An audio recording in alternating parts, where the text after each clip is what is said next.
नेत्रं रघुवंशनाथं कारुण्यरूपं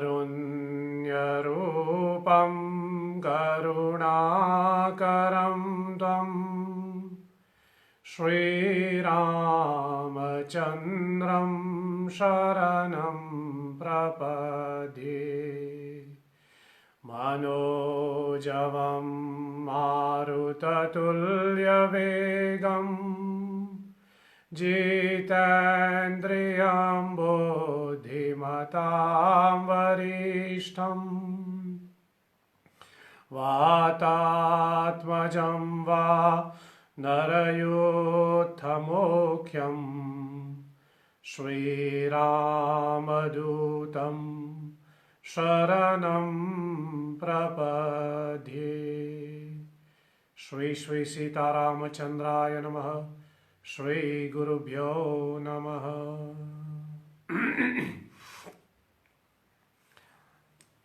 नीलाचल निवासाय नित्याय परमात्मने बलभद्र सुभद्राभ्यां जगन्नाथाय ते नमः। जगदानंदकंदाय प्रणतार्थहराय च नीलाचलनिवासाय जगन्नाथाय ते नमः। ओम बलभद्राय नमः। ओम श्री सुभद्रादिव्यै नमः। ओम श्री जगन्नाथाय नमः। ध्यानार्थाय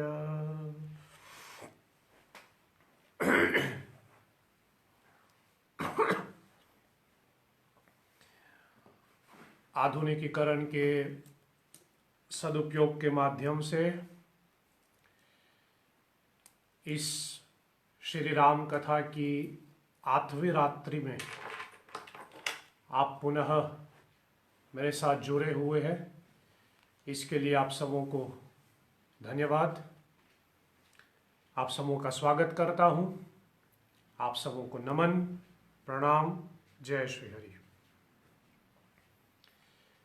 श्री रथ यात्रा को संदर्भ बना करके, श्री रथ यात्रा की जैसे मैं कहूँ बहाना बना करके भगवान श्री जगन्नाथ जी को केंद्र में रख करके परम पूज्यपाद गोस्वामी तुलसीदास जी द्वारा रचित श्री रामचरितमानस एवं अन्य ग्रंथों को आधार बना करके भगवान जगन्नाथ जी के विषय में कुछ सात्विक तात्विक चर्चा हम लोग कर रहे हैं।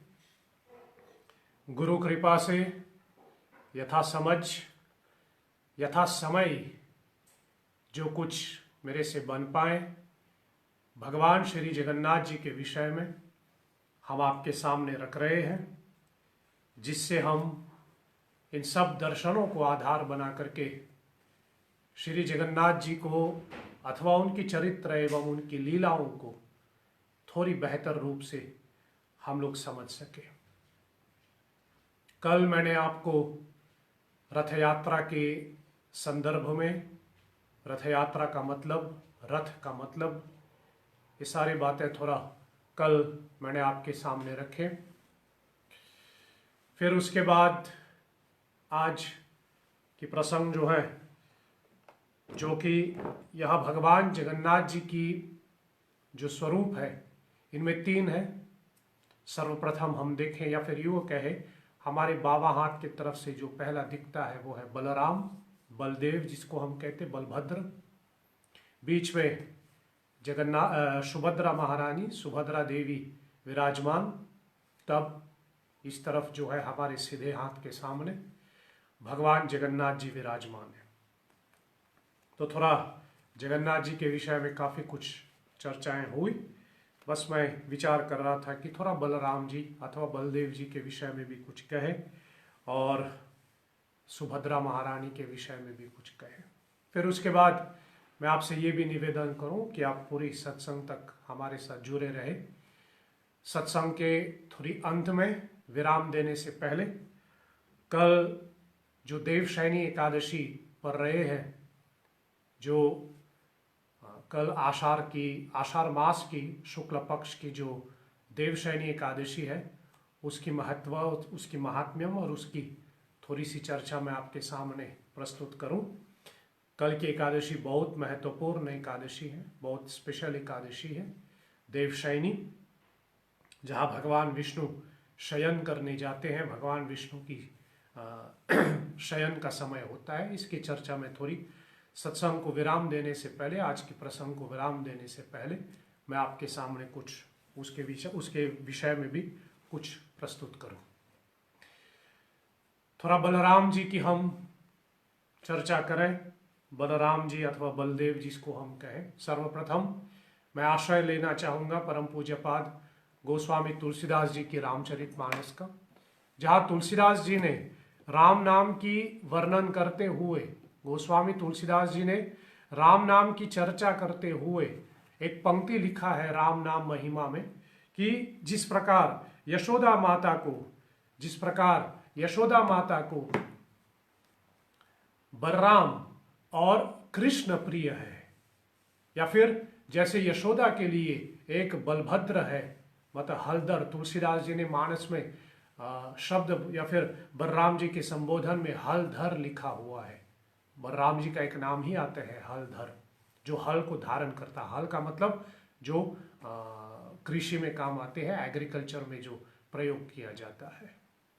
तो तुलसीदास जी ने वर्णन किया है रामचरितमानस की नाम वंदना में, कि जिस प्रकार यशोदा माता के लिए कृष्ण बलराम है, अथवा यशोदा माता के लिए एक कृष्ण और एक बलराम जी है, उसी प्रकार राम नाम भी, या फिर यूं कहे राम नाम यशोदा माता के कृष्ण और बलराम के बराबर है। इसलिए बस ये थोड़ा आपके सामने यह रखना चाह रहा था कि तुलसीदास जी ने नाम वंदना में बलराम की भी चर्चा की है। शब्द आया है वहां पर हलधर, रामचरितमानस की 18वां या 20वें दोहा चौपाई बालकान का, ऐसा गोस्वामी जी का वर्णन। तो हम लोग थोड़ा बलभद्र बलराम जी की थोड़ी चर्चा करें। इनका नाम अनेक है, बलभद्र, हलधर। हलधर का मतलब मैंने आपको बताया, जो हल को धारण करता है। और वैसे बलराम जी जो है, या फिर बलदेव जिसको हम जगन्नाथ जी के साथ जोड़ करके बताएं, बलदेव जो है वो वासुदेव, मतलब महाराज वासुदेव, यहाँ वासुदेव कृष्ण का नहीं, महाराज वासुदेव अथवा कृष्ण के पिता की मैं बात कर रहा हूं। सो वासुदेव और रोहिणी के पुत्र है। वैसे तो ये देवकी माता के गर्भ से ही इस संसार में उत्पन्न हुआ, लेकिन आप कृष्ण कथा के अंतर्गत भगवान कृष्ण के प्राकृत्य की कथा आप जानते हैं कि कंस को ये बताया गया कि देवकी के 8वां पुत्र उनका काल बन जाएगा। और शुरू में तो फिर कंस ने सोचा कि 8वां संतान का जन्म हो तब वो उसकी मतलब वध कर लेगा, लेकिन बाद में नारद जी के थोड़ी सी जैसे कहे परामर्श पर कंस जो है देवकी के 8 पुत्र को मारने के लिए तैयार होते हैं। एक एक करके सबका वध किया जाता है। जैसे बच्चे का जन्म होता है वैसे ही उनका वध होता है। एक से मतलब स्टार्टिंग से लेकर के 6 पुत्रों का कंस ने वध किया हुआ था। 7वां पुत्र का जन्म जब होने को था देवकी माता के गर्भ में, जब 7वां बच्चे ने जन्म लेने के लिए स्थापित हुआ है देवकी के गर्भ में, जब देवकी गर्भवती हुई 7वीं बार के लिए, तब भगवान श्री कृष्ण की माया से अथवा श्री हरि विष्णु भगवान की माया से वासुदेव की और देवकी, जो कि उस समय कारागार में था, भगवान की योग माया से अथवा भगवान की शक्ति से देवकी का 7वां गर्भ रोहिणी के गर्भ में ट्रांसफर किया गया। और यहां कंस को बताया गया कि देवकी का गर्भपात हो गया, मिसकैरेज हो गया। लेकिन वास्तव में भगवान की लीला अनुसार देवकी का जो 7वां गर्भ था वो रोहिणी माता के यहाँ उसको ट्रांसफर किया गया था, उसको रोहिणी माता के यहाँ भेज दिया गया। और उसी से बलराम जी जो है वहाँ पर रोहिणी के गर्भ से उत्पन्न होते हैं। इसलिए बलराम जी का एक नाम आते हैं, बलभद्र का एक नाम आते हैं रोहिणी नंदन। कृष्ण को हम देवकी नंदन कहते हैं और बलराम जी को हम रोहिणी नंदन कहते हैं, क्योंकि बलराम रोहिणी के गर्भ से उत्पन्न हुआ। तत्पश्चात जैसे मैंने प्रारंभ में भी कहा, इनको हलधर कहा गया है, जो हल को धारण करता है। हल का मतलब होता है जो कृषि में प्रयोग किया जाता है, जो एग्रीकल्चर करते हैं, जो खेती बाड़ी करता है, प्लाव जिसको कहते हैं अंग्रेजी में, PLOUGH। तो जिसका जब कृषि किया जाता है, खेती लगाया जाता है, जमीन को बोया जाता है, उस समय हल चलाया जाता है। वैसे ज़्यादातर ये हल गायों के, मतलब गाय के गर्दन के साथ बांध करके इनका वो करते हैं, लेकिन बलराम जी उसको धारण करते थे। उसको अपना, ये उसका मतलब शस्त्र भी था। धेनुकासुर आदि जी जितने भी असुरों का वध बलराम जी ने किया, ये उसी हल के द्वारा किया गया। इसलिए ये बलराम जो है, हम लोग ऐसा माने कि ये थोड़ा बहुत कृषि से जुड़ा हुआ है, एग्रीकल्चर से जुड़ा हुआ है, जहां पर वो हल चलाने वाले की एक रूप में दिखाई देता है। कृष्ण ग्वाला के रूप में देखते, आप कथा अनुसार आप जानते हैं, कृष्ण ग्वाला के रूप में है, मतलब गाय चराने वाला, और बलराम जी जो है वो हल चलाने वाला है, मतलब हल धारण करने वाला है, इसलिए उसको हलधर कहते हैं। और ये भी हम लोग विश्वास करते हैं, मानते हैं कि जैसे श्रीमद् भागवत महापुराण की कथन अनुसार इसको व्यूह अवतार कहा गया है और ये अनंत शेष का अवतार माना जाता है। बलराम जी अनंत शेष का अवतार माने जाते हैं। Lord Balram is the incarnation of the Anant Shesh. Anant शेष क्या?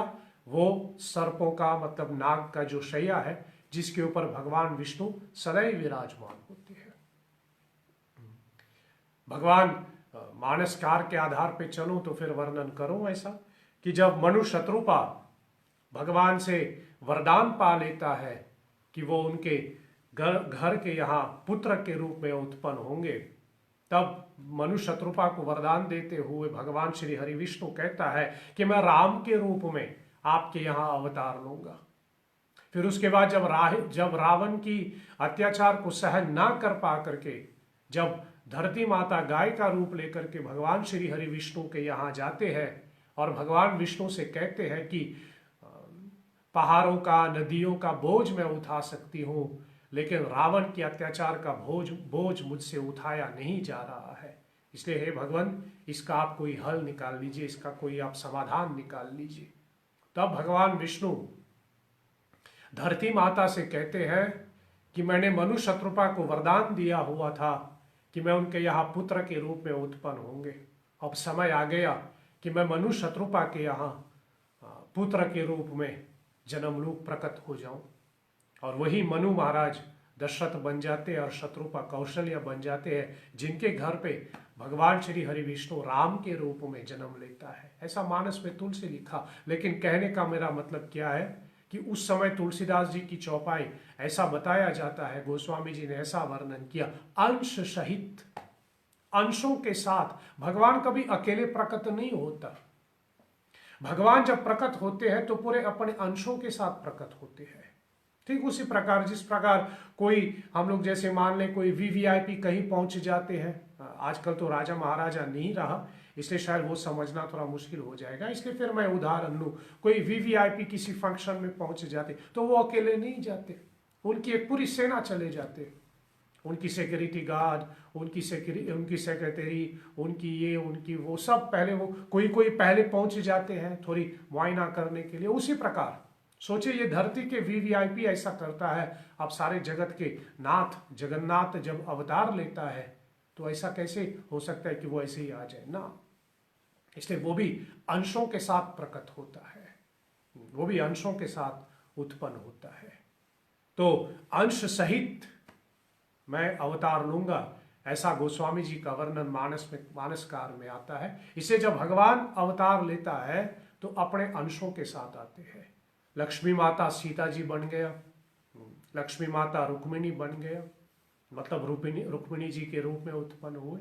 और शेष नाग जो है अनंत शेष जिसके ऊपर भगवान विष्णु विराजमान होते हैं, वो बलराम के रूप में उत्पन्न हुए।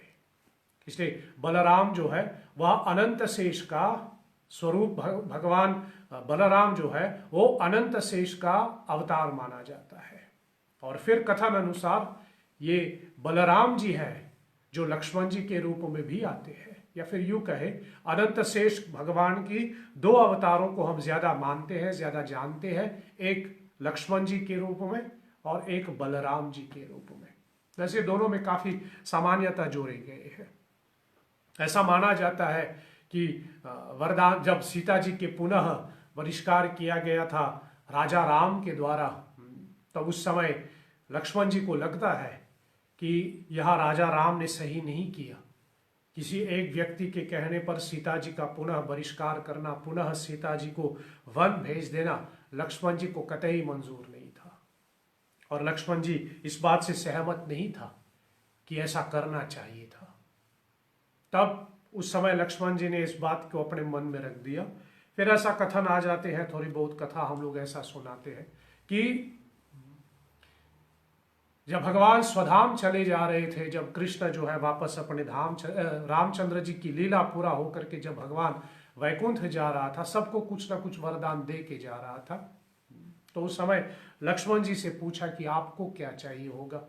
तब उस समय लक्ष्मण जी ने भगवान राम से कहा कि प्रभु मुझे आशीर्वाद में ये चाहिए, वरदान में ये चाहिए कि अगली बार जब आप अवतार लेंगे, अगली बार जब आप प्रकट होंगे धरती पर, जब हम लोगों को मौका मिलेगा, हम लोगों को अवसर मिलेगा आपके साथ अवतार लेने के लिए, तब मैं आपसे यह प्रार्थना करूं, यह विनती करूं कि अगले जन्म में, अगले अवतार में आप मेरा छोटा भाई बन जाए। इस राम अवतार में आप बड़े भाई बन गया और आपके मन में जो आया आपने सारी मनमानी की।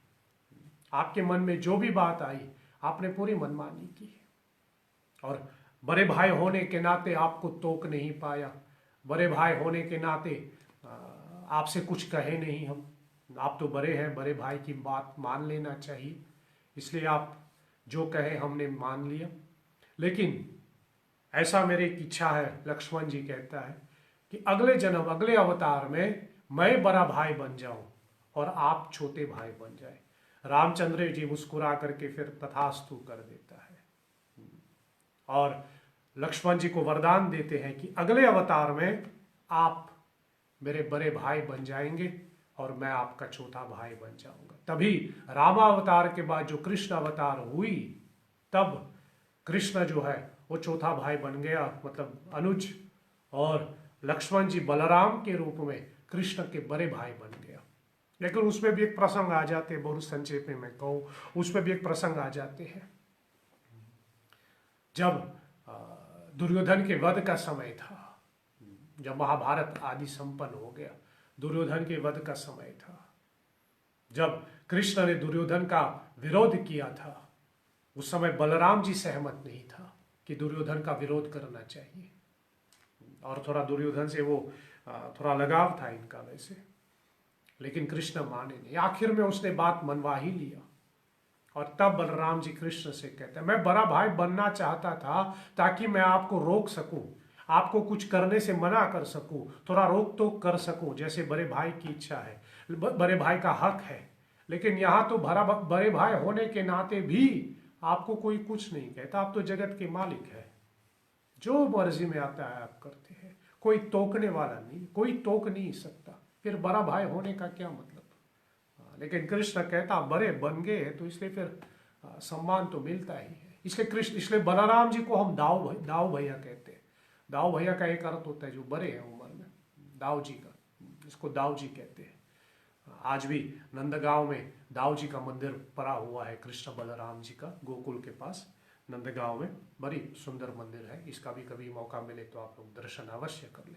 तो बलराम जो है वो लक्ष्मण जी का अवतार माना जाता है, अथवा लक्ष्मण जी का अवतार माने गए, और अनंत शेष का अवतार है। लक्ष्मण जी और बलराम दोनों एक समान है, दोनों एक समान है जैसे कहे। फिर नाम इनका बलराम, वैसे तो नाम इनका राम रखा गया, ये भी बड़ी सुंदर विषय है, लेकिन अभी समय नहीं मिलेगा उतना विस्तार से जानने के लिए। लेकिन मैंने कभी इसके ऊपर सत्संग किया भी है, इतना स्मरण है मेरे दिमाग में, लेकिन फिर भी ये भी बड़ी सुंदर विषय है। 3 भगवान के अवतार, अथवा यूं कहे हमारे सनातन सभ्यता में, हमारी कथा पुराणों में 3 ऐसे पात्र है, पात्र कहें भगवान के 3 ऐसे रूप जो राम के साथ जोड़ा गया। एक बलराम, उससे पहले मैं लूं, एक है परशुराम। भगवान का अवतार है परशुराम, मतलब राम के साथ परशु जोड़ा गया, परशुराम। दूसरा है राम, दशरथ वाला, दशरथ नंदन राम, दूसरा है राम, और तीसरा है बलराम। परशुराम, राम और बलराम, ये 3 राम के साथ जोड़ा गया है। इसके पीछे बहुत लंबा रहस्य निकल सकता है, लेकिन अभी के लिए इतना ही कह करके चलो कि राम का मतलब होता है सुख देने वाला। तो वासुदेव और रोहिणी के यहाँ जो बच्चे का जन्म होता है, शिशु का जन्म होता है, गर्ग मुनि को बुलाया गया, जो कि वासुदेव जी के कुल पुरोहित है। गर्ग मुनि को बुलाया गया और गर्ग मुनि ने इनका नामकरण संस्कार करते समय कहा है कि ये बच्चे सारे जगत को सुख देने वाला है, ये सारे जगत का मतलब सारे जगत के सुखों का ख्याल रखने वाला है, इसलिए उसका नाम राम रखो। लेकिन गर्ग मुनि कहता है कि ये अपने बल के नाम से जाना जाएगा, he will be recognise through his strength, इसलिए उसको बलराम कहा। लेकिन नाम तो रखा गया राम नाम रखा गया, लेकिन अपने बल के आधार पे, अपने उसके बल को ध्यान में रखते हुए राम के साथ शब्द जोड़ गया बलराम, और वो बलराम बन गया। मतलब वो राम जो बल के साथ जुड़ा हुआ है। और जगन्नाथ जी के साथ जो विराजमान है, इसको बलदेव कहते हैं। बलदेव का मतलब होता है बल के देवता, बल के देवता। इसलिए बलदेव जी का मतलब बलराम या फिर बलदेव आप कहें। इनके 2 शिष्य हुए, जैसे हम लोग ऐसा मान करके चले, 2 शिष्य हुए, एक भीमसेन और दूसरा दुर्योधन। दोनों ने बलराम जी से गदा युद्ध सीखे हैं। गदा जो हनुमान जी धारण करते हैं, ध्यान देना शब्दों को ठीक से बोले, शब्द है गदा, नहीं तो फिर ठीक से नहीं बोलोगे तो बन जाएगा गधा, इसका दूसरा अर्थ निकलेगा। हमारी हिंदी भाषा की यही खासियत होती है, एक बिंदी यहाँ वहाँ निकल जाए, एक आ यहाँ आगे पीछे चल जाए तो पूरे शब्द का अर्थ बदल जाता है। इसे ठीक से गदा नहीं बोलोगे तो फिर वो गधा बन जाएगा, और एक तीसरा शब्द भी उसके साथ जोड़ा जा सकता है, गद्दा। गद्दा का मतलब होता है जो मतलब सोने वाले जो काम लगता है, गद्दा, बिस्तर जैसे हम लोग कहें, तो गदा है। तो बलराम जी ने दुर्योधन और भीमसेन को गदा युद्ध सिखाया था। दोनों ने बलराम जी से गदा चलाना सीखा था। और ऐसा मतलब थोड़ा महाभारत के प्रसंग में चलो तो फिर हम लोग ऐसा माने कि बलराम जी को दुर्योधन थोड़ा सा ज्यादा प्रिय था। जिस प्रकार कृष्ण को अर्जुन थोड़ा ज्यादा प्रिय था, थोड़ा ज्यादा लगाव था अर्जुन से, उसी प्रकार बलराम जी को थोड़ा दुर्योधन के साथ उनकी थोड़ी ज्यादा लगाव थी। अभी थोड़ा जब सुभद्रा की चर्चा आएगी, थोड़ा इसके साथ भी जोड़ा है, सुभद्रा का एक चरित्र उसके साथ भी जोड़ा गया, अभी के लिए छोड़ देते हैं। लेकिन बलराम जी को थोड़ा दुर्योधन से ज्यादा लगाव था। और जब महाभारत की युद्ध हो रहा था तो उस समय बलराम जी नहीं थे, वो तीर्थ यात्रा पे गए थे यदुवंशियों के साथ।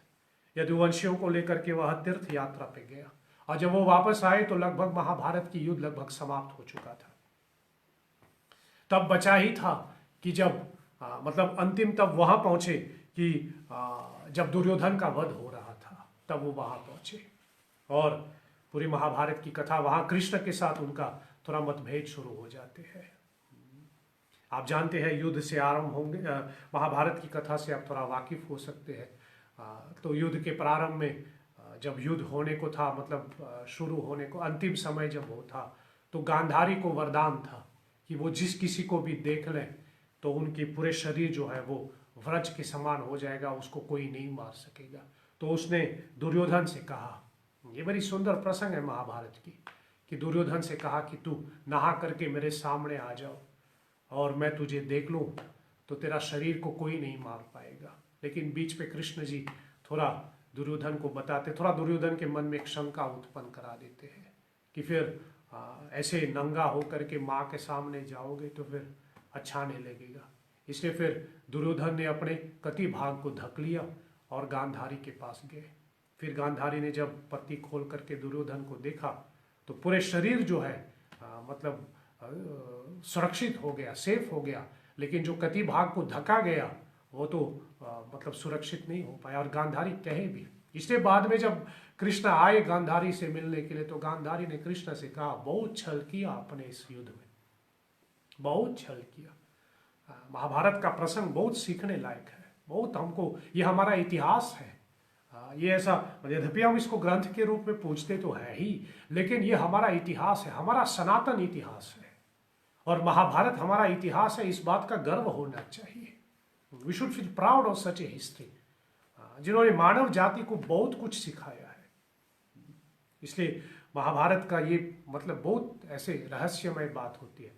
तब मतलब लंबा ना करूं तो आखिर में जब दुर्योधन को मतलब उनके कति भाग को धक करके फिर ऐसा हुआ तो अंतिम में जब युद्ध चल रहा था दुर्योधन और भीम के साथ, तो भीम उसको मार रहा था लेकिन कहीं नहीं मार। तब कृष्ण ने थोड़ा यहाँ पर भी जैसे कहूँ कि थोड़ा वो छल करके भीम को इनडायरेक्टली दुर्योधन को संकेत किया, भीम को संकेत किया। कृष्ण ने इनडायरेक्टली भीम को संकेत किया कि उसके जांघे पे मारो, क्योंकि यहाँ पर वो मारा जा सकता है, पूरे शरीर पे नहीं। तभी वहां बलराम जी मौजूद था और तभी उस समय बलराम जी कृष्ण से कहता है कि पक्षपात्र हो रहे हैं। जैसे अंग्रेजी में कहते हैं ना, it was not a fair युद्ध, it was not a fair war.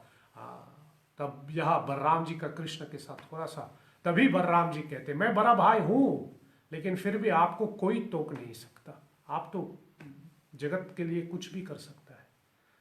तो ये मतलब दुर्योधन से थोड़ा ज्यादा इनका एक विशेष लगाव था बलराम जी का, और लेकिन भीम से भी ऐसा वो नहीं था, इसका गलत अर्थ मत ले लेना। लेकिन जब अंतिम में दुर्योधन की वध हो जाते तो बलराम वहां पहुंच जाते। और जैसे हम लोग कभी कभी, यद्यपि द्रोणाचार्य गुरु था कौरवों का, लेकिन जो कि गदा युद्ध भीम और दुर्योधन ने बलराम जी से सीखे, तो गदा युद्ध में बलराम जी दुर्योधन और भीम के गुरु माने जाते हैं। और कितना भाग्यशाली होता है वो शिष्य कि जब उनका अंतिम समय होता है तो गुरु उनके पास आके खड़ा हो जाते हैं, उनके गुरु उनके बगल में होता है। अरे ऐसी भाग्यशाली शिष्य को मिलता है। तो जब दुर्योधन की मृत्यु हो रहा था तो उस समय तब वहाँ बलराम जी वहाँ आए और उसने अंतिम में दुर्योधन के अंतिम समय तक साथ दिया। फिर बलराम जी के विवाह हुई थी रेवती नाम की एक कन्या से, जो ककुदमी राजा के पुत्री माने जाते हैं। रेवती के नाम से उनके पुत्र हुए, फिर 3 संतान हुए, आदि आदि, ये भी उसकी चरित्र है। और भगवान जगन्नाथ जी के साथ जो विराजमान है, जो सफेद रंग का दिखाई देता है, चित्र में आप देखते होंगे, जो पहला वाला आपके लेफ्ट हैंड, जब आप मूर्ति को दर्शन कर रहे हैं, if you are looking at the murtis, जो आपके लेफ्ट हैंड में आता है और जो व्हाइट कलर में आता है, जो थोड़ा बहुत गोरे रंग का है कंपेयर टू लॉर्ड जगन्नाथ, जो व्हाइट कलर में आता है वो जगन्नाथ जी है। और थोड़ा फर्क ये आ जाते हैं कि भगवान जगन्नाथ जी के चरित्र, भगवान जगन्नाथ जी के जो चित्र या मूर्ति के हिसाब से चले, भगवान जगन्नाथ जी का जो सर बना है मूर्ति में वो थोड़ा स्क्वायर साइज का, मैंने आपको बताया था वो कथा पहले, थोड़ा स्क्वायर के हिसाब से बना है। लेकिन बलराम जी का जो चेहरा बन गया था वो राउंड में आ जाता है। इसलिए थोड़ा जगन्नाथ जी के मूर्ति में जगन्नाथ जी के चेहरा जो है वो पूरा राउंड दिखाई देता है और जगन्नाथ जी थोड़ा स्क्वायर में दिखाई देता है। जगन्नाथ जी की आंखें एकदम से बड़ा, मैंने आपको कल परसों बताया था, फिर एकदम से बड़ा, और सुभद्रा जी की आंखें थोड़ी सी छोटी बनाए गए, मतलब पूरा छोटा सा वो आंख है। और बलराम जी की आंखें जो है वो बादामी आकार का है। आप बादाम को देखते हैं ना, बादाम जिस आकार में आते हैं उसी आकार से बलराम जी की आंखें हैं। इसलिए हम लोग कहते हैं, ऐसे मानते हैं कि बलराम जी के एक बादामी आंखें हैं, जो बादाम का वो आकार में आता है। ऐसा उनकी आंखों का ऐसा सेमी सर्कुलर जिसको हम कह सकते हैं, ऐसा उनकी आंखों का है, जो थोड़ा हॉरिजॉन्टल में आ जाते हैं। ऐसा बलराम जी के बलदेव जी का वो माना जाता है। लेकिन समझने वाली बात ये, कृष्ण और बलराम सदैव हमेशा साथ में रहा, सदैव साथ में रहा। चाहे वो बाल लीलाओं के समय, इसके कभी कभी ऐसा माने राम लक्ष्मण जी के विषय में भी मैं वही कहता रहता हूँ। भाइयों के बीच में थोड़ा आदान प्रदान गलत हो सकता, मतलब तालमेल या आदान प्रदान, आचार विचार, थोड़ी सी मतभेद हो सकता है, लेकिन आखिर में भाइयों के बीच में अनबन नहीं होना चाहिए। भाइयों को हमेशा बन के रहना चाहिए। हाँ, थोड़ी विचार ना मिले, थोड़ी मतलब किसी एक के विचार दूसरा से, जैसे लक्ष्मण जी कितने बार राम जी के विचार से सहमत नहीं हुए थे। बलराम जी कितने बार कृष्ण के विचारों से सहमत नहीं था। रुक्मिणी हरण तो बलराम जी भी स्वीकार नहीं कर पाते थे। लेकिन ये सब होते हुए भी दोनों जो है आज तक कृष्ण बलराम साथ में पूजे जाते हैं। दोनों आज तक, राम लक्ष्मण आज तक पूजे जाते हैं। तो कहने का मतलब क्या है कि इन लीलाओं के द्वारा से हमें यह सीख लेना चाहिए कि विचार के अंदर हमारे आपसी मतभेद हो सकता है। जैसे अंग्रेजी में कहते हैं they can be clash of ideas, वो तो हो ही सकता है, लेकिन इसका मतलब ये नहीं कि हम अपने विचारों को आधार बना करके हमेशा के लिए एक मनमुटाव पैदा कर ले ना, ऐसा नहीं होना चाहिए। हाँ, किसी बात से आप सहमत नहीं है, वो उस बात से सहमत नहीं है, ठीक है, लेकिन अपनी आपसी असहमति को कहीं ना कहीं जाकर के दबा करके हमें अपने रिश्तों को निभाना है, हमें अपने बंधनों को निभाना है। जब हम अपने बंधन को ठीक से निभाएंगे, उसी नाते से हम उस बंधन से बाहर निकल सकते हैं। ये भी बहुत सुंदर विषय है जब कृष्ण कहता है गीता में कि अपने बंधनों को छोड़ो। बंधनों को छोड़ने का मतलब वो नहीं कि छोड़ दो सबको ना, बंधनों को छोड़ने का मतलब होता है, बंधनों का त्याग करने का मतलब होता है कि अपने बंधनों को ठीक से निभाओ, और जब छोड़ने का समय आएगा तब लगेगा then you have a feeling कि मैंने अपना सारे कर्तव्य निभाया अपने बच्चों के प्रति, मैंने अपना सारा कर्तव्य निभा लिया, उनकी पढ़ाई, उनकी लिखाई, उनकी रहन सहन, उनकी शादी करवाई, उनका अब वो अपनी जगह सही है, तो मेरे सारे कर्तव्य पूरा हो गया, अब मैं आराम से जा सकता हूँ, दुनिया को अलविदा कर सकता हूँ। इसलिए संबंधों को निभाने का मतलब वही है कि हम अपने संबंध को ठीक से निभाएं, ताकि जब छोड़ने का समय आए तो फिर कोई मन में ग्लानि ना हो।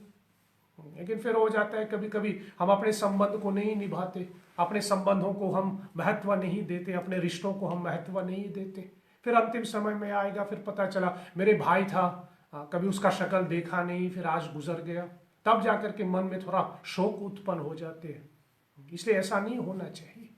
कृष्ण और बलराम, राम लक्ष्मण, दोनों के बीच में अनबन तो था विचारों का, लेकिन आखिर में दोनों एक बन करके रहे। और जहां पर एक होकर के भाई नहीं रहता, कि पांडवों का भी वही ले लीजिए, युधिष्ठिर के विचारों से कितने बार भीमसेन अथवा अर्जुन, कभी नकुल सहदेव, इन सब का कभी कभी आपसी में भेद नहीं होता था, लेकिन पांचों के पांचों पांडव मिल करके साथ रहते थे। चाहे फिर मैं कहूं कौरवों को भी, मैं कहूं कौरवों की मैं बात कहूं, शायद मैं इस गिनती में लेके चलूं रावण, कुंभकर्ण और विभीषण का, तीनों मिलकर के रहते थे। आप विचारों से सहमत नहीं है। ध्यान देना, विभीषण रावण के शत्रु नहीं था, विभीषण महाराज रावण के शत्रु के रूप में नहीं है। ये तो लोगों के मन में गलतफहमी उत्पन्न हो गया कि विभीषण शत्रु है। विभीषण शत्रु नहीं था। हाँ, विचार नहीं मिलते थे, लेकिन एक होकर के रहे। कुंभकर्ण को भी जब जगाया गया मानसकार की कथा में, कुंभकर्ण को भी जब जगाया गया तो उस समय कुंभकर्ण भी रावण को समझाते कि तूने जो किया गलत किया, लेकिन फिर भी तीनों के तीनों मिल करके रहते। इतिहास गवाह है हमारा, जब भाई मिल करके रहते हैं, परिवार मिल करके रहते हैं, उसी में वृद्धि होती है। और इस कथा के प्रारंभ में मैंने आपको बताया, श्री जगन्नाथ जी, बलराम जी और सुभद्रा, मतलब दो भाई अपनी छोटी बहन के साथ आज तक पूजे जाते हैं। ये हमारी सभ्यता की सुंदरता है कि हम ऐसे रिश्तों को निभा करके, बात इन मतलब जैसे मैं कहूं, बात ये नहीं कि हम इनकी पूजा करें, बात ये है कि हम उनका जो आदर्श है, जो मैसेज है उनका, वो हम अपने जीवन में उतारें।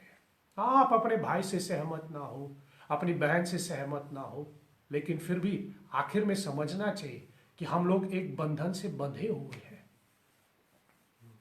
और ये श्रावण का महीना आ रहे हैं, श्रावण का महीना अंतिम दिन तो वही आ जाते हैं, रक्षाबंधन, जहाँ भाई बहन की रक्षा का वो कितना बड़ा संदेश दे के आते हैं। इसलिए फिर बलराम जी और कृष्ण जो है आज तक साथ में पूजे जाते हैं। आज तक हम कृष्ण बलराम को याद करते हैं, जगन्नाथ बलदेव को याद करते हैं। और जैसे मैं कहूँ, कहने को बलराम जी बड़ा भाई है, लेकिन फिर भी पहला हम लोग कृष्ण का नाम लेता है। यही एक विचार की असहमति है, लेकिन फिर भी आज तक दोनों पूजे जाते हैं। तो ये थोड़ा बहुत बलराम जी के विषय में कुछ एक दो बातें मैंने आपको बताया। थोड़ा सुभद्रा की हम चर्चा करें, फिर हम आगे बढ़ें, लेकिन उससे पहले चलिए अपने मन, वाणी और वातावरण को पवित्र करें।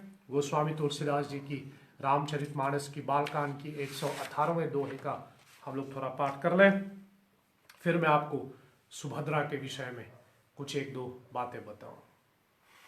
मंगल भवन अमंगल हारी, द्रवहो सुदशरथ अजीर बिहारी। मंगल भवन अमंगल हारी, द्रवहो सुदशरथ अजीर बिहारी। बिनु पद चलई सुनई बिनु काना, कर बिनु करम करई विधि नाना। बिनु पद चलई सुनई बिनु काना, कर बिनु करम करई विधि नाना। आनन रहित सकल रस भोगी, बिनु बानी बकता बर जोगी। आनन रहित सकल रस भोगी, बिनु बानी बकता बर जोगी। तनु बिनु परस नयन बिनु देखा, ग्रहई द्राण बिनु बास अशेषा। तन बिनु परस नयन बिनु देखा, ग्रहई ग्राण बिनु बास अशेषा। असि सब भांति अलौकिक करनी, महिमा जासु जाई नहीं बरनी। असि सब भांति अलौकिक करनी, महिमा जासु जाई नहीं बरनी। असि सब भांति अलौकिक करनी, महिमा जासु जाई नहीं बरनी। बिनु पद चलई सुनई बिनु काना, कर बिनु करम करई विधि नाना। बिनु पद चलई सुनई बिनु काना, कर बिनु करम करई विधि नाना। कर बिनु करई विधि नाना, कर बिनु करम करई विधि नाना। जय जय जगन्नाथ, जय जय जगन्नाथ, जय जय जगन्नाथ। थोड़ा देवी सुभद्रा के विषय में कुछ कहें। वैसे यह भी, सुभद्रा भी वासुदेव और रोहिणी के गर्भ से जन्म लिए है। वासुदेव और रोहिणी के गर्भ से ही उनका जन्म हुआ। और वैसे सुभद्रा जो है वह योग माया का भी माना जाता है, योग माया का स्वरूप माना जाता है। ऐसा भागवत पुराण में वर्णन किया गया है कि योग माया का 16 एक्सपेंशन हुआ, 16 एक्सपेंशन हुआ जब कृष्ण को अवतार लेना था। इसलिए हम लोग कृष्ण भगवान को 16 कलाओं का अवतार माने जाते हैं। तो योग माया की 16 एक्सपेंशन हुआ, 16 expansion of the divine energy. वह परम शक्ति जो है, योग माया पराशक्ति जिसको हम कहें, वह पराशक्ति 16 एक्सपेंशन हुआ था जब कृष्ण का अवतार हुआ, और उसमें से एक योग माया है। और वही योग माया सुभद्रा के रूप में भी है। और आप जानते ही है कथा में, कृष्ण की कथा में, यशोदा के गर्भ से योग माया भी उत्पत्ति हुई थी, दुर्गा भी प्रकट हुई थी, जो बाद में उनको मथुरा लेके आया, फिर अदला बदली हो गया, ये भी आप जानते हैं। गोकुल में योग माया प्रकट हुई और मथुरा में कृष्ण का जन्म हुआ। फिर उसके बाद कृष्ण को वापस गोकुल ले गया, फिर गोकुल से फिर योग माया को मथुरा ले आया, दुर्गा का स्वरूप, ये भी आप बड़ी बातें जानते हैं। और उन्हीं 16 कलाओं की जो योग माया है उसमें से एक सुभद्रा है, जो कृष्ण के बहन के रूप में पूजे जाते। अथवा समझने के लिए छोटी सी मतलब सीधी सी अर्थ में हम निकाल लें तो दुर्गा का ही स्वरूप माना जाता है। इसलिए कृष्ण अवतार में दुर्गा जो है, योग माया, भगवान की बहन के रूप में पूजे जाते हैं। और जो मैंने आपको पहली चर्चा कर रहा था कि योग मतलब बलराम जी जो है थोड़ा दुर्योधन को ज्यादा मानते थे, थोड़ा ज्यादा फेवर में था। तो इसके मतलब सुभद्रा के साथ कहाँ जोड़ दो कि बलराम जी चाहते थे कि दुर्योधन की विवाह सुभद्रा के साथ हो। जब सुभद्रा का स्वयंवर होने वाला था तो उस समय बलराम जी की इच्छा थी कि फिर सुभद्रा की विवाह दुर्योधन से किया जाए, लेकिन कृष्ण को मंजूर नहीं था। और उसी कथा अनुसार फिर उस समय अर्जुन जो है अपने जिसने मतलब अर्जुन उस समय द्वारका में था, वो मतलब थोड़ा ऐसा समझ लो कि अपना थोड़ा ज्ञातवास काट रहा था, वो द्वारका में था। और उसी समय जब वो द्वारका में था तो उसने सुभद्रा को देखा और सुभद्रा पे जैसे कहें मोहित हो गया। अर्जुन जो है वो सुभद्रा से विवाह करने की इच्छा पैदा करते हैं। वो कृष्ण को बताते हैं कि वो सुभद्रा से विवाह करना चाहते हैं, लेकिन फिर कृष्ण कहता है कि सुभद्रा का स्वयंवर होने वाले हैं और स्वयंवर तो उस समय के हर लड़कियों का एक हक माना जाता था, इसलिए फिर स्वयंवर को रोका नहीं जा सकता। लेकिन फिर उस समय कृष्ण स्वयं अर्जुन को भी कहता है कि हमारी सनातन परंपरा में एक गंधर्व विवाह होती है। गंधर्व विवाह का मतलब होता है जिसको, यद्यपि ध्यान देना, हमारे आज की समाज शायद इसको स्वीकार नहीं करता, इसलिए थोड़ा बहुत इसके ऊपर सावधानी होना चाहिए, लेकिन हमारे शास्त्र में है। इसलिए बार बार कभी कभी मैं कहूँ कि कोई भी प्रथा के ऊपर उंगली उठाने से पहले उसका अर्थ जान लेना चाहिए। लेकिन फिर हम लोग कभी कभी ऐसा हो कि बिना सोचे समझे हम हिंदू धर्म के लिए पर मतलब सनातन धर्म या हिंदू धर्म को लेकर के हम लोग भवल बचाना शुरू कर देता है। लेकिन कृष्ण ने स्वयं अर्जुन को परामर्श दिया कि सुभद्रा को भगा के ले जाओ। कृष्ण ने स्वयं अर्जुन को ऐसा करने से कहा। और जब बलराम जी को खबर हुई कि अर्जुन सुभद्रा को भगा करके ले गया तो उस समय बलराम जी जो है वो अर्जुन को मारने के लिए तैयार हो गया, अर्जुन को मारने के लिए निकला था। लेकिन कृष्ण ने फिर बाद में बलराम जी को पूरी तरह से समझा दिया और आखिर में बलराम जी जो है अर्जुन और सुभद्रा की विवाह के लिए तैयार हो गया। लेकिन कहने का मतलब मेरा ये कि बलराम जी चाहते थे कि सुभद्रा की विवाह दुर्योधन से हो, तो लेकिन कृष्ण की अपनी वो दूसरी प्लानिंग था, जैसे मैं कहूँ तो सुभद्रा की विवाह अर्जुन के साथ की गई। तो सुभद्रा जो है वो अर्जुन की पत्नी है और अभिमन्यु की माता है। आप महाभारत की कथा से थोड़ा परिचित है ही, तो आप जानते हैं कि अभिमन्यु का एक पात्र है उसमें, सो अभिमन्यु की पत्नी है। लेकिन अभिमन्यु मारा जाता है महाभारत में, वो भी छल करके चक्रव्यूह में वो अभिमन्यु मारा जाता है और उसके बाद सुभद्रा वहां से चले जाते हैं। और उस समय जब अभिमन्यु की मृत्यु हो गई थी तो उस समय सुभद्रा गर्भवती थे, उस समय सुभद्रा पेट से थी और उसी के माध्यम से या फिर उसी के मतलब अभिमन्यु के सुभद्रा और अभिमन्यु का जो है मतलब उनका एक पुत्र का जन्म होता है और फिर उसी के नाते से परीक्षित का जन्म होता है। इसलिए सुभद्रा जो है वो परीक्षित के दादी भी लगते हैं। परीक्षित जो आखिर में भागवत की कथा सुनते हैं सुखदेव जी से, जिनको 7 दिन के अंदर मृत्यु को पाने की एक श्राप लगा था। ये पूरे भागवत की कथा, उतना लंबा ना जाओ। सुभद्रा जो है वो आखिर में परीक्षित तक वो साथ में रहे, परीक्षित तक वो साथ में रहे, और उसने आखिर में परीक्षित को प्रेरित किया, उसको गाइड किया, उसको मतलब उनकी मदद की, जैसे कहे आखिर तक वो रहे साथ में। कहा जाता है कि कृष्ण स्वधाम चले गए, बलराम जी स्वधाम चले गए, लेकिन सुभद्रा परीक्षित के ज़माने तक इस धरती पे विराजमान रहे। और फिर उसके बाद भगवान कृष्ण की बहन के रूप में माने जाते हैं, ऐसा भी मैंने आपको बताया। और सुभद्रा जो है उनका मतलब जो उनकी एक जैसे कभी कभी हम लोग महाभारत की कथा के आधार पे ये बताते हैं कि जैसे मैंने आपको भी बताया कि कृष्ण ने स्वयं अर्जुन से कहा कि सुभद्रा का हरण कर लो।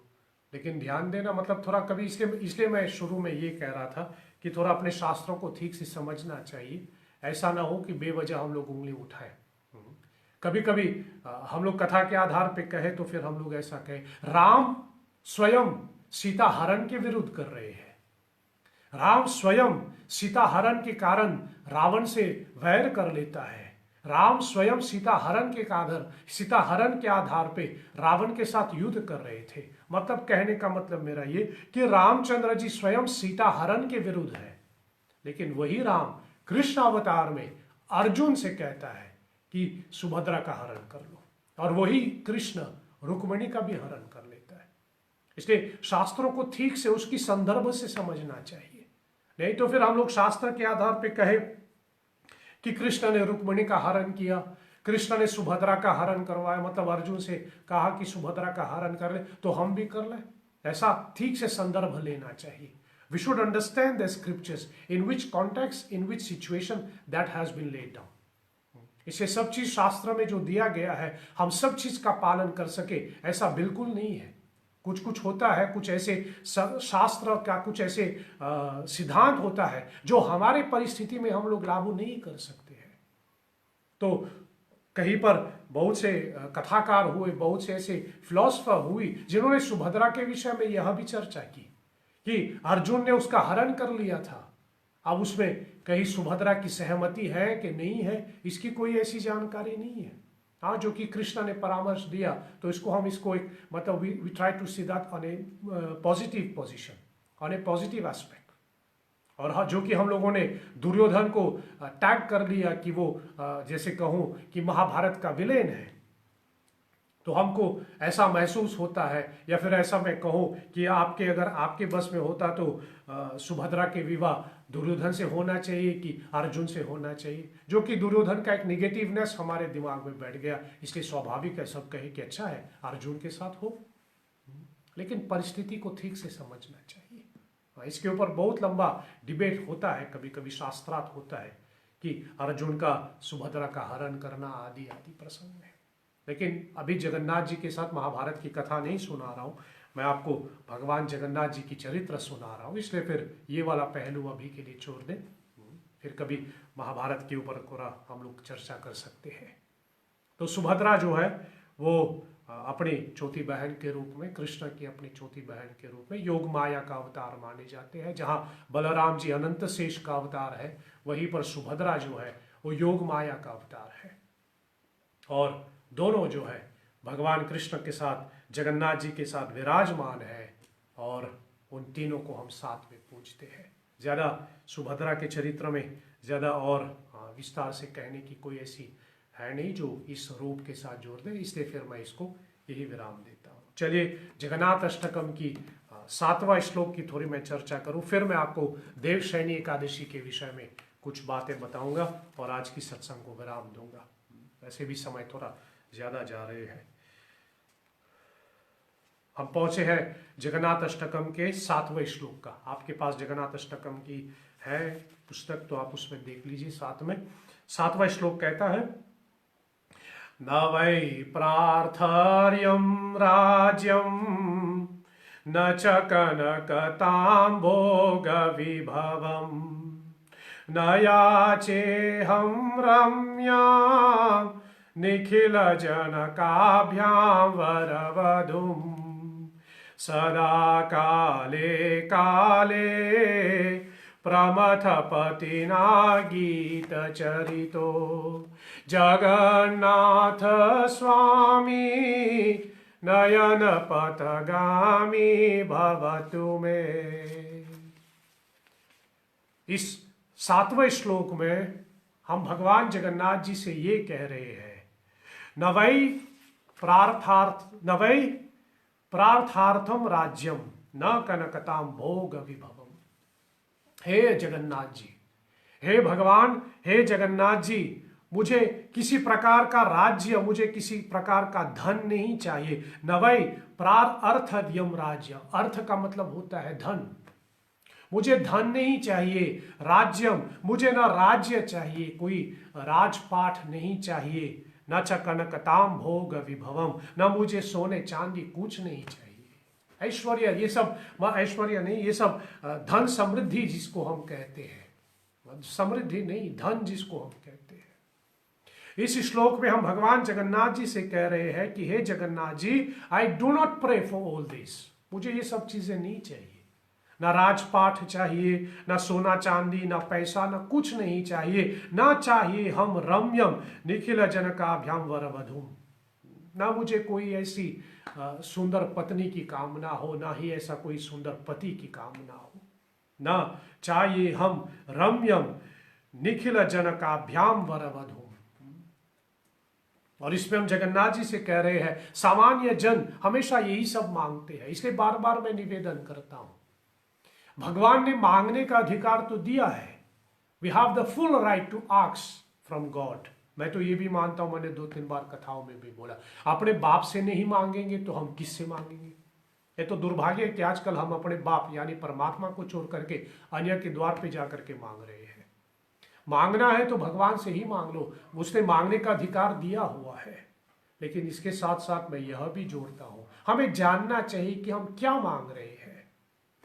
पैसा मांगोगे, धन मांगोगे, राजपाठ मांगोगे, अच्छी पत्नी, अच्छी पति मांगोगे, इससे फायदा क्या होगा? ये सब चीजें जो मांग रहे, यद्यपि ईश्वर देगा, भगवान देगा, जगन्नाथ जी कृपा करके देगा, लेकिन इन सब से फायदा क्या होगा?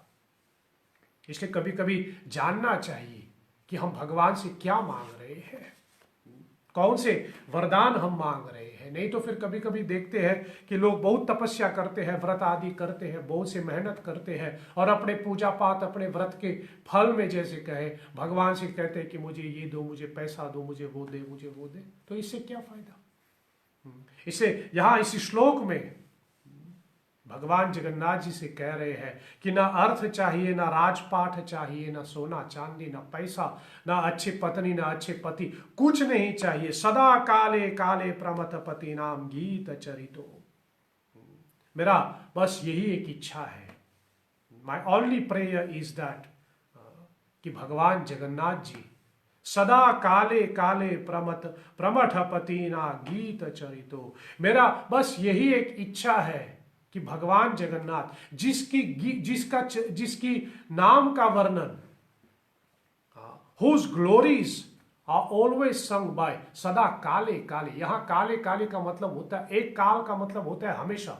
एक शब्द में दो बार काले काले शब्द आते हैं। सदा काले काले प्रमथपति नाम गीत चरितो। एक काल का एक अर्थ होता है यहां समय, जो हर समय काल जिसका गुणगान करता है, जो हर काल में काल जिसका गुणगान करता है। ठीक से हिंदी भाषा को समझ लो, जो हर काल में का मतलब क्या है? हर समय में, जो हर काल में काल जिसका गुणगान करते हैं। काल माने महाकाल, भगवान शंकर। काल का मतलब होता है महादेव। इसलिए पहला काल समय और दूसरा काल महादेव। जो हर काल में जो काल जिसकी वर्णन करता है, ऐसा भगवान जगन्नाथ स्वामी नयन पथगामी भवतु में, ऐसा भगवान जगन्नाथ मेरे आंखों में बस जाएं। ऐसा भगवान Jagannath be the constant vision of my, be the constant object of my vision. ऐसा भगवान जगन्नाथ मेरे आंखों के सामने बस जाए। इस 7वें श्लोक के आधार पे हम लोग यह समझे कि हमको थोड़ा इशारा कर रहे हैं कि भगवान से क्या मांगे। यद्यपि जो आपकी इच्छा आप मांगे, ऐसा कोई रोक टोक नहीं है, जो आपकी इच्छा आप मांगे। लेकिन कभी कभी हम लोग कहे कि बुद्धिजीवी वो, और मानस में तो तुलसी कहता भी है कि वो मांगे कि देने वाले को प्रसन्नता होती है देने में, यद्यपि वो कुछ भी दे सकता है, लेकिन ऐसा वस्तु मांगे कि देने वाले भी प्रसन्न मन से देता है। इसलिए जान लो कि आप भगवान से क्या, और यदि मैंने कथाओं में बहुत बार कहा है, तुलसीदास जी की मानस के आधार पे मैं बोल रहा हूँ, कोई मेरी अपनी जैसी खोज नहीं है, ये तो तुलसी का दिया हुआ है। तुलसीदास जी क्या कहता है, काम पियारी लोभ ही प्रियारी जिमी काम प्रियारी, जैसे लोभी को लोभ प्रिय है।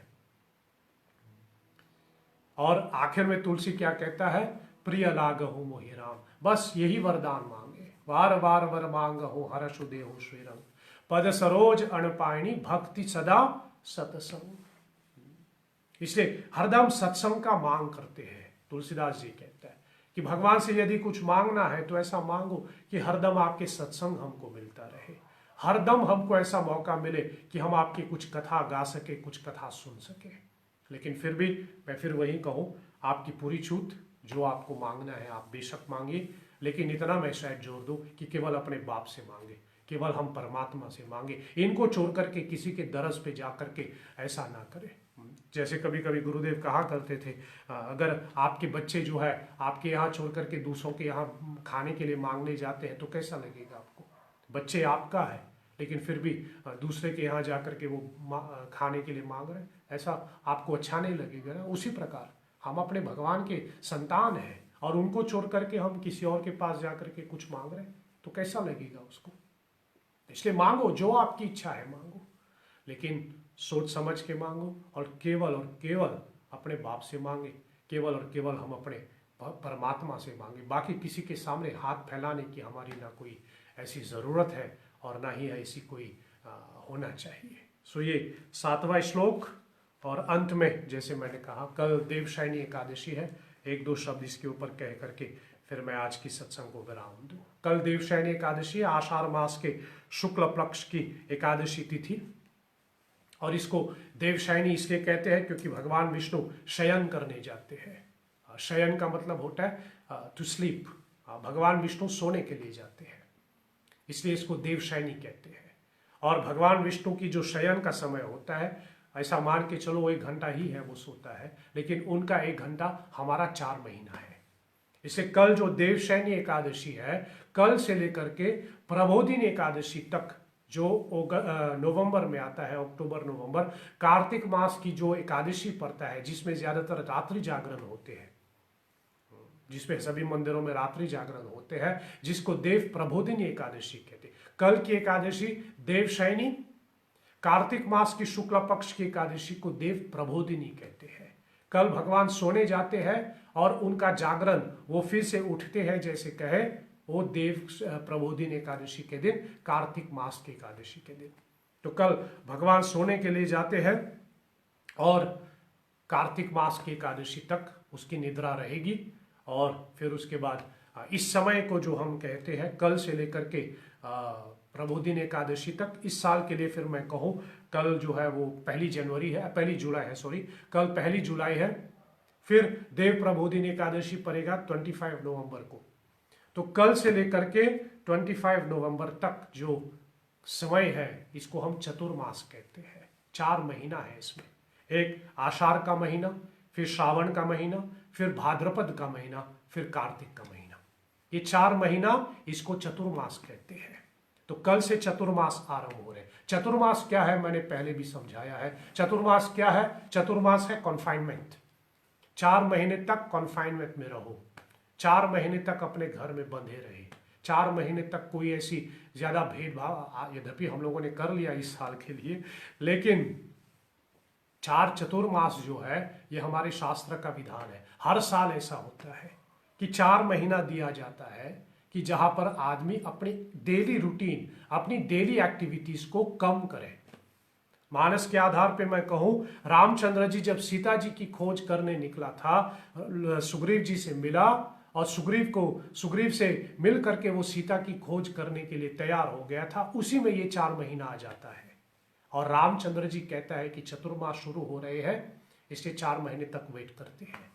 और रामचंद्र जी 4 महीने तक एक गुफा में जाकर के, किष्किंधा के गुफा में जाकर के रह जाते हैं, कॉन्फाइन हो जाते हैं भगवान उस गुफा के अंदर। 4 महीना बीत गया, उसके बाद रामचंद्र जी निकले और सीता की खोज को आगे बढ़ाए। किसी की पत्नी का हरण हुआ है, उसके लिए सबसे जरूरी बात क्या है कि अपनी पत्नी को खोजे, लेकिन रामचंद्र जी ने स्वयं इस 4 महीने को ऑब्जर्व किया है और उसने सीता की खोज को रोक दिया था और एक गुफा में वो बैठ गया। इसलिए ये 4 महीने का पालन करना, यद्यपि मैं ये नहीं कह रहा हूं कि 4 महीने तक फिर से कॉन्फाइनमेंट में जाओ ना, मैं ये नहीं बोल रहा हूं, लेकिन इतना तो हम करें कि इन 4 महीनों में हम अपनी एक्टिविटीज को थोड़ा कम कर लें। जितना हो सके हम अपनी एक्टिविटीज को कम करें। वैसे भी शास्त्र अनुसार इन 4 महीनों में कोई ऐसी विशेष एक्टिविटी नहीं है, ना शादी ब्याह होना चाहिए, ना फिर जनेऊ होता है, ना कोई ऐसे मंगल कार्य नहीं होता, क्योंकि ये 4 महीना भगवान विष्णु सो रहे हैं। और अगर आप देखेंगे इन 4 महीनों में भगवान विष्णु से रिलेटेड कोई भी पूजा नहीं है। हम लोग श्रावण मास मना रहे हैं, फिर उसके बाद रक्षाबंधन, फिर उसके बाद गणेश चतुर्थी, फिर नाग पंचमी, तुलसीदास जयंती, फिर उसके बाद पितृपक्ष आ जाएगा, फिर नवरात्रि आ जाएगा। सब भगवान विष्णु से रिलेटेड जैसे है वो नहीं है उसमें। हाँ, बस 2 आ जाते, वो भी थोड़ा आधा आधा दिन के लिए। अनंत व्रत होता है आधा दिन के लिए और कृष्ण जन्माष्टमी होती है आधी रात्रि के लिए। ये तो इसको ऐसे मान के चलो कि जैसे कॉन्फाइनमेंट के समय थोड़ा अल्फाबेटिकल ऑर्डर के लिए कुछ समय के लिए बाहर जाने का कुछ समय मिलता था, तो वैसे ही है। बस 2 पर्व आ जाते हैं, वो भी आधा आधा दिन के लिए, एक आधा दिन के लिए, एक आधी रात के लिए। तो अनंत भगवान का जो विष्णु जी का स्वरूप है वो उसकी पूजा होती है और जन्माष्टमी होती है। बाकी कोई भी पूजा विष्णु जी से रिलेटेड नहीं है। और इन चतुर्मास में भगवान विष्णु जब सो जाते हैं, मैंने बार बार यही उदाहरण दिया है। जैसे कोई मेहमान आपके घर पे आ जाते हैं, वो आपके घर पे आते हैं, सुबह आपके साथ रहते, और जब तक मेहमान आपके पास है, वो बैठे हैं, तो आपको उसके साथ बैठना चाहिए, उसकी खातिरदारी करना चाहिए। लेकिन फिर वो पूरे दिन भर आपके साथ रहेगा, फिर दिन के समय वो कहता है कि 1 घंटे के लिए मैं थोड़ा आराम करना चाहूंगा, आप कहे हाँ, जाके थोड़ा आराम करें। एक 2 घंटे के लिए वो सोने जाते हैं। जब तक वो मेहमान सो रहे हैं, हम मौके का फायदा उठा करके अपने बाकी काम को निपटा लेते हैं जब तक कि वो सो रहे हैं, क्योंकि जब वो उठेगा तो फिर से उसकी सभाकन में बैठना है। उसी प्रकार 4 महीने भगवान विष्णु सो रहे हैं, तो भक्तों को लगता है कि अब भगवान विष्णु सो रहे हैं, तो इन 4 महीनों में हम थोड़ा अपने पितरों को याद कर लें, इन 4 महीनों में हम थोड़ा जगदम्बा को याद कर लें, इन 4 महीनों में हम लोग थोड़ा लक्ष्मी जी को पूज ले, दीपावली मनाए, थोड़ा गणेश चतुर्थी मनाए, बाकी जो है सब उनकी पूजा कर ले, क्योंकि अभी भगवान विष्णु सो रहे हैं। क्योंकि एक बार भगवान विष्णु जागृत हो जाते हैं तो पुनः उसकी सेवा में लगना होगा। इसलिए ये 4 महीना जो है कोई मंगल कार्य नहीं होता। और ध्यान देना, इन 4 महीनों में जो भी मंगल कार्य आप तो करते हैं, शादी ब्याह आदि जो करते हैं, उसमें भगवान विष्णु सम्मिलित नहीं होता, क्योंकि भगवान विष्णु उस समय चतुर्मास। यद्यपि मैं इसको अपने ढंग से प्रस्तुत कर रहा हूँ, इसका गलत अर्थ मत निकलवा लेना, लेकिन मैं अपने ढंग से प्रस्तुत कर रहा हूँ। कहने का मतलब ये कि मैं इसके ऊपर जोर दे रहा हूँ कि इन 4 महीनों में कोई ऐसी auspicious, there should be no auspicious activity during these 4 month.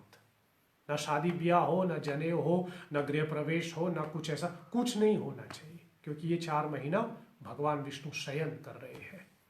तो कल से ये देवशयनी आरंभ होता है और जो कि कार्तिक के प्रबोधिनी तक चलेगा। ये चतुर्मास जैसे हम लोग कहें, कल से ये चतुर्मास प्रारंभ हो रहे हैं।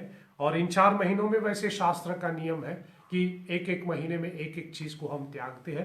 पहले महीने में मतलब चतुर्मास के पहले महीने में हम लोग साग को नहीं खाते। साग का मतलब होता है लीफी वेजिटेबल, जो भाजी आदि होते हैं, उनको ऐसे डायरेक्टली नहीं खाते। हाँ, उसको किसी और चीज से मिला करके आप खा सकते, लेकिन ऐसे डायरेक्टली हम लोग नहीं खाते। दूसरे महीने में हम लोग दही नहीं लेते ऐसे डायरेक्टली, नहीं तो आप किसी चीज में मिला करके दही ले सकते हो, लेकिन ऐसे डायरेक्टली दही नहीं लेते। तीसरे महीने में दूध नहीं लेते, लेकिन वो भी मैं वही कहूँ, सीधा दूध नहीं, आप दूध को किसी और चीज में मिला करके उसका सेवन कर सकते हो। और चौथे महीने में हम उड़द दाल नहीं खाते। ये मतलब जो कर सकते हैं, यद्यपि आप बिल्कुल करें, लेकिन शास्त्रों ने इन 4 महीनों में 4 चीजें करने को कहा है। पहला, हम लोग को इन 4 महीनों में कथा का श्रवण करना चाहिए। इससे तो पहला श्रवण मास आते हैं, श्रावण मास आते हैं, इसलिए पहला जो है हम लोग कथाओं को सुनते हैं। मतलब जो 4 महीने में जो आता है पहला कर्म, वो है श्रवण करना, कथा सुनना।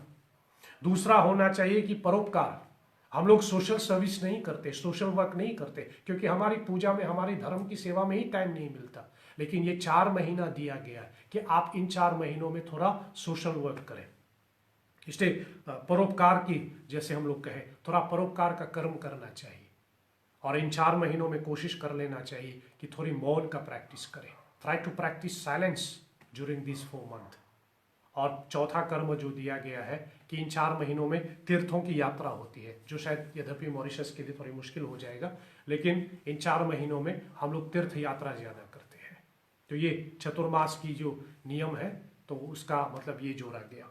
और मैं बस इतना ही कहूँ कि ये 4 महीने जो है थोड़ा अपनी एक्टिविटीज़ को कम कर ले, थोड़ा प्रकृति को समय दे कि वो भी थोड़ा फूले फले। और इसके साथ मैं तो यह भी नियम भी जोड़ लेता हूँ, रामचरितमानस के किष्किंधा कांड की दोहा नंबर 13 से 17 तक जो तुलसीदास जी ने चतुर्मास का वर्णन किया हुआ है, किष्किंधा कांड दोहा नंबर 13 से 17, यदि हो सके इन 4 महीनों में, यदि संभव हो तो रोज, नहीं तो सप्ताह में एक बार कम से कम इन दोहाओं को आप पढ़ लीजिए। दोहा नंबर 13 to 17 फ्रॉम किष्किंधा कांड, ये चतुर्मास का वर्णन है।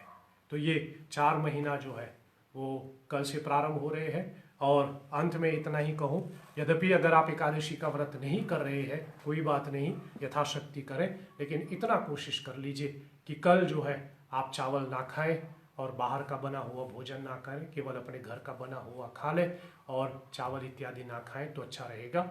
और इससे आप एकादशी तिथि का सम्मान कर रहे हैं। यद्यपि जो पूरा व्रत कर सकते हैं बिल्कुल आप कीजिए, एकादशी की पालन कीजिए। नहीं, जो नहीं कर पाए, बस इतना कोशिश कर लीजिए कि चावल का सेवन ना करें। Do try to refrain from taking rice tomorrow, even if you are not observing the full Ekadashi.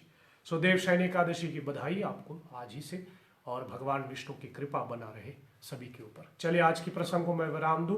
कल इस कथा की अंतिम रात्रि होगी और कल इस कथा को मैं विराम दूंगा और पुनः 8 बजे हम इस कथा को आगे चलाएंगे। और आप मेरे साथ जुड़े रहिए इस कथा की अंतिम कथा, अंतिम भाग सुनने के लिए। आज मैं इसको यही विराम देता हूँ।